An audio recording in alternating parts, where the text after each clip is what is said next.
Bumi kita hanya satu, namun bumi kita begitu indah. Hutan dan pepohonan yang hijau dan rindang,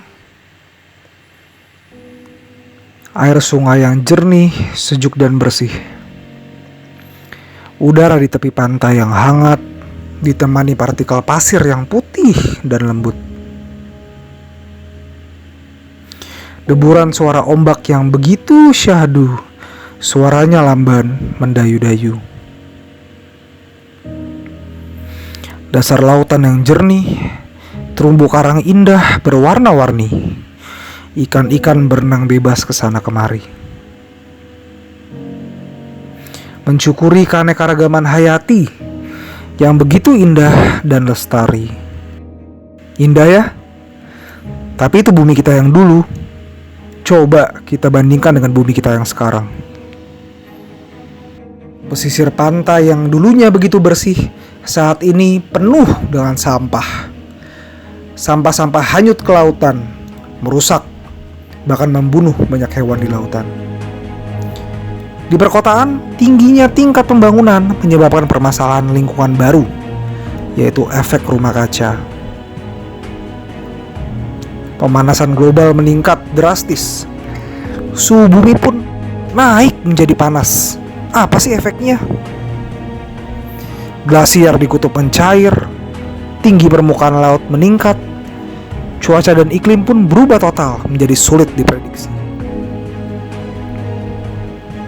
Penghuni bumi tumbuh tak terkendali. Pemukiman padat penduduk semakin menambah peliknya masalah lingkungan hidup. Pemukiman yang sangat rapat tidak menyisakan ruang terbuka hijau. Alhasil, banjir terus bertamu di kala hujan. Pemukiman kumuh menyebabkan buruknya tingkat kebersihan dan kesehatan di tengah masyarakat. Belum lagi banyak masyarakat yang melakukan pencemaran lingkungan. Sampah dibuang dengan sembarangan, namun masih saja terus menyalahkan pemerintah. Mari kita bahas lebih lanjut.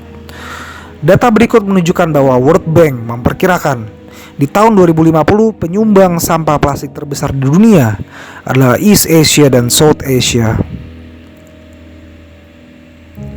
5 negara pemasok terbesar sampah di lautan. Di posisi kedua ada Indonesia. Di pertama adalah Cina, ketiga Filipina, keempat Vietnam, dan kelima Sri Lanka. Bikin malu nggak tuh? Kondisi perairan di Indonesia sangatlah memprihatinkan. Sampah plastik yang tak terurai memenuhi lautan dan membahayakan ekosistem lingkungan. Waktu penguraian sampah pun begitu lama. Botol plastik 450 tahun, kantong plastik 100 tahun. Lebih parah lagi, styrofoam yang mengambang di lautan tidak dapat terurai seumur hidup. Wedan memang. Lebih lanjut, terdapat paus di Wakatobi, Sulawesi yang mati karena menelan 5,9 kg sampah di perutnya karena mengiranya itu sebagai makanan. Untuk menghadirkan solusi bagi masalah lingkungan tersebut, kami menghadirkan suatu produk yang revolusioner. Green by P, 100% natural bio packaging. Green by P merupakan solusi atas permasalahan kantong plastik di bumi ini. 100% terbuat dari bahan organik dan dapat terurai alami hanya dalam waktu 3 hari saja. Terdapat 3 langkah bisnis proses dari Green by P. Anda senang bercocok tanam namun tidak ada halaman di hunian Anda? Atau merasa rumah Anda begitu gersang dan memerlukan tanaman untuk mempercantik hunian Anda? Kami punya solusinya. Ingat, 100% bio packaging Green by P dapat ditanam di dalam tanah ataupun di dalam pot loh.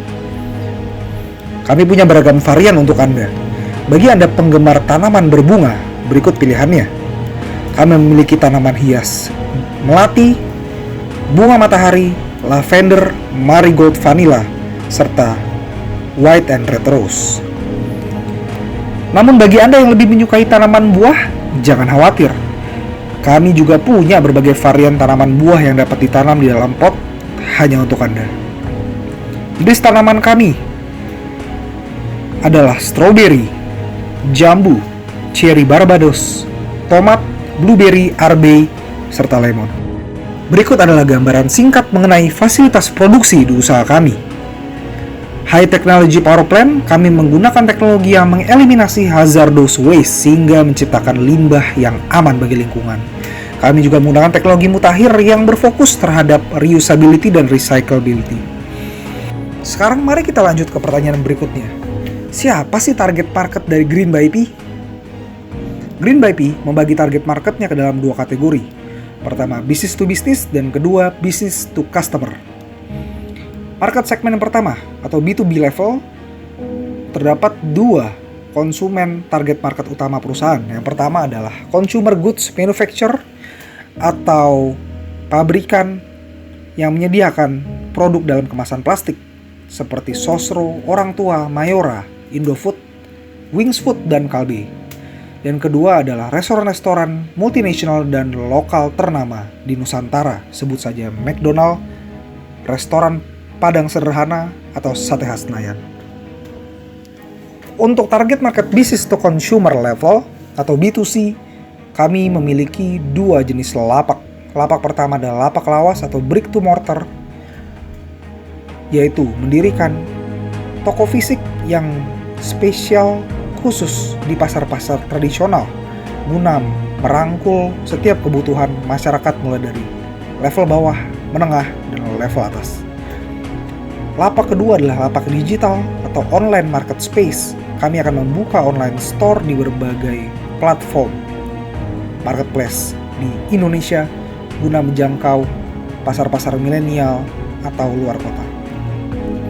Sekarang kita akan masuk ke pertanyaan yang paling menarik.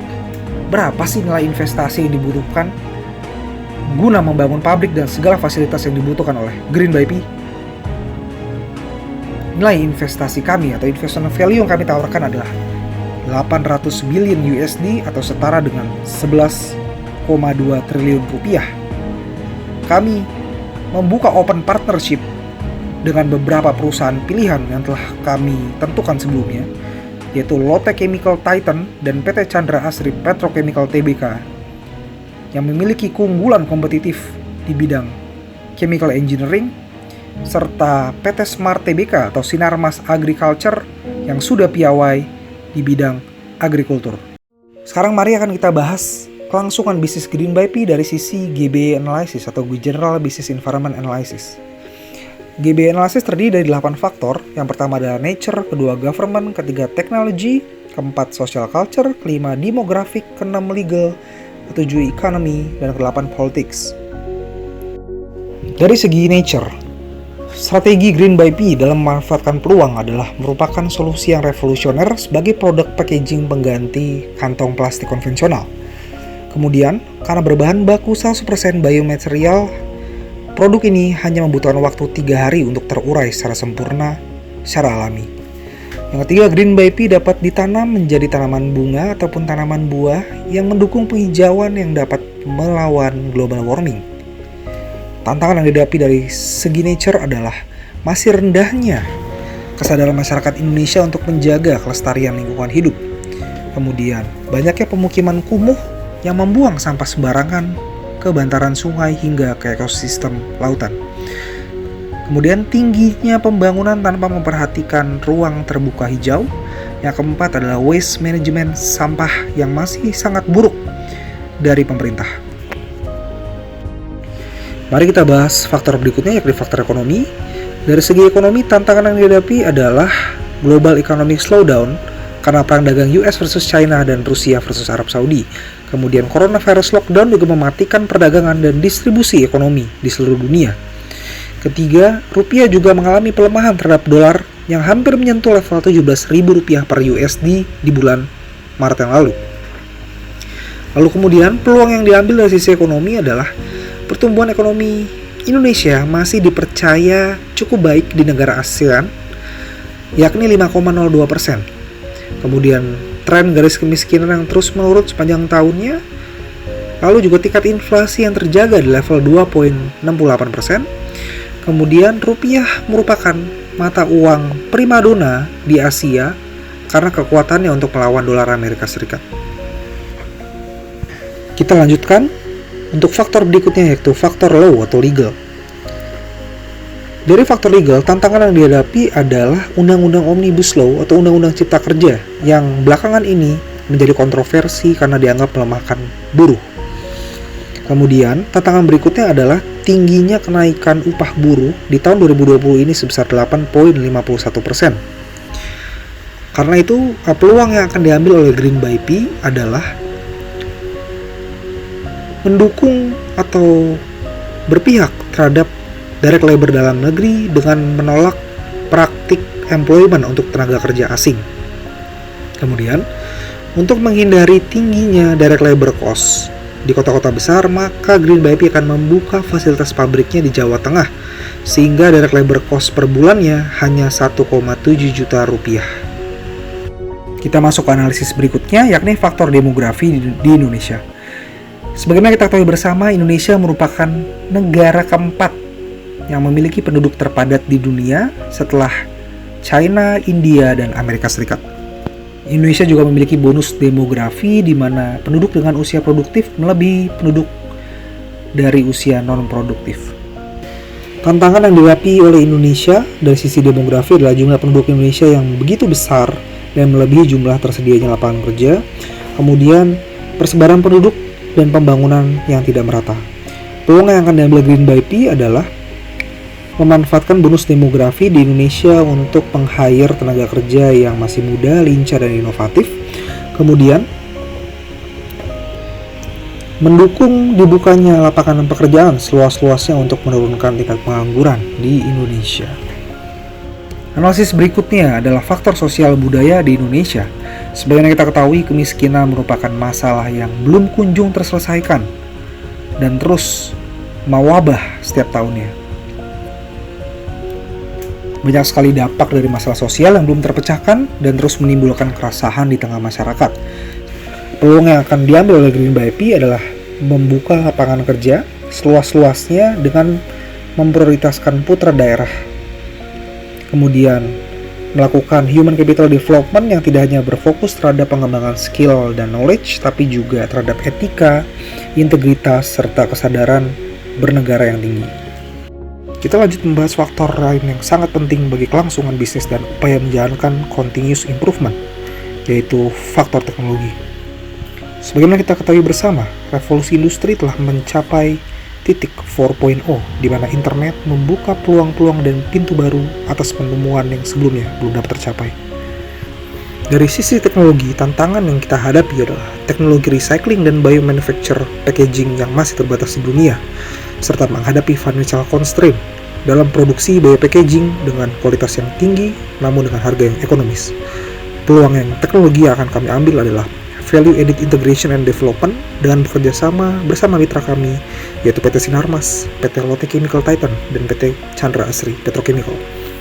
Kemudian kami mempekerjakan employee based advance in bioengineering and biotechnology. Lalu kami juga terus mengadakan continuous World Science and Technological Championship untuk terus menyerap informasi-informasi serta ide-ide segar. Faktor yang kita bahas berikutnya adalah faktor politik, yang merupakan faktor yang sangat mempengaruhi iklim bisnis tempat perusahaan menjalankan bisnisnya. Tantangan politik yang dihadapi Indonesia adalah kondisi politik di dunia sedang memanas, terutama akibat perang dagang. Kemudian, mafia-mafia politik atau oknum-oknum tertentu dari pejabat atau pemerintah daerah sering meminta palakan terhadap jalur distribusi produk dari hulu ke hilir hingga ke tangan konsumen. Peluang yang akan diambil oleh Green by P adalah memastikan bahwa Green by P ini merupakan milik Indonesia dan merupakan karya anak bangsa sehingga tidak dipatenkan atau diambil penemuannya oleh negara lain. Kemudian Green by P juga menciptakan good corporate governance yang tinggi untuk menjaga internal control supaya produk yang disampaikan dari hulu hingga ke tangan konsumen dapat disalurkan dengan harga yang ekonomis. Faktor GB terakhir yang akan kita bahas adalah faktor pemerintahan atau government. Sebagaimana kita ketahui bersama, kebijakan pemerintah selalu berubah-ubah tergantung dari siapa pejabat yang menjabat posisi pada saat itu. Sebagai contoh, tantangan pemerintahan yang dihadapi adalah di bulan Desember yang lalu 2019, Menteri Keuangan Sri Mulyani dan anggota DPR telah menerapkan cukai untuk plastik. Nah, peluang yang akan kami ambil adalah melakukan mediasi dan edukasi dan menjalin kerjasama dengan pemerintah bahwa produk Green by P merupakan solusi bagi permasalahan lingkungan dan sampah di Indonesia serta dapat berkontribusi terhadap ekonomi negara melalui pembayaran pajak. Berdasarkan hasil analisis general business environment yang telah kita lakukan, dapat kita simpulkan bahwa bisnis ini sangatlah visible untuk dijalankan. Jadi bagaimana? Sudah siap benahi bumi pakai produk anti plastik?